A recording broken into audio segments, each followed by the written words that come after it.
تو 2017 میں اوورسیز کو ووٹنگ رائٹس نواز شریف دے کرتے ہیں.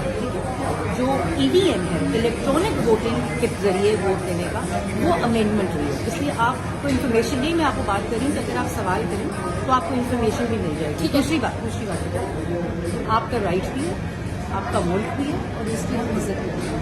ہر چیز کا طریقہ کار ہوتا ہے. اب سڑکوں پہ ایک خاتون ہے تو آپ کی بہن ہے نا, آپ کی اپنی بھی بہن ہوگی, اپنی بھی والدہ ہوں گی, اپنے بھی گھر میں لوگ ہوں گے. اگر آپ کی اپنی والدہ کو یا آپ کی اپنی بہن کو اس طرح سڑک کے اوپر آپ ہراس کریں گے, آپ کو اچھا لگے گا؟ نہیں, ہراس کی بات نہیں ہے. آپ پاکستان کے پہلے یہاں 20 لوگ PTI کے یہ یہاں اس جگہ کے اوپر مائکس لے کر they were abusing me, they were calling out names on me without any reaction from me. This is not way, no way. مسجد نبی میں اکیلی تھی, یہی بات وہاں رہتی تھی, مجھے فرق نہیں پڑتا, میرے قد میں اضافہ ہوتا ہے by showing patience and tolerance. اور the thing is کہ ہم سب آپس میں خواتین ہیں, بہنیں ہیں, ہمارے بچے ہیں, آپ لوگوں کے بچے ہیں, آپ لوگوں کی بہنیں.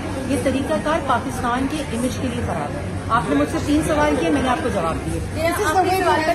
This is the way to have a decent discourse. So what is the way for us, overseas Pakistanis, to, what is the proper way that you are saying appropriate way? The only way of your expression is one, your voice. Yes. Number 2 is your vote.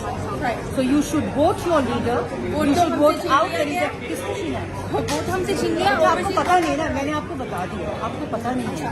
اگر آپ کو جو میں نے information دی ہے وہ information public information ہے اور انٹرنیٹ پہ موجود ہے.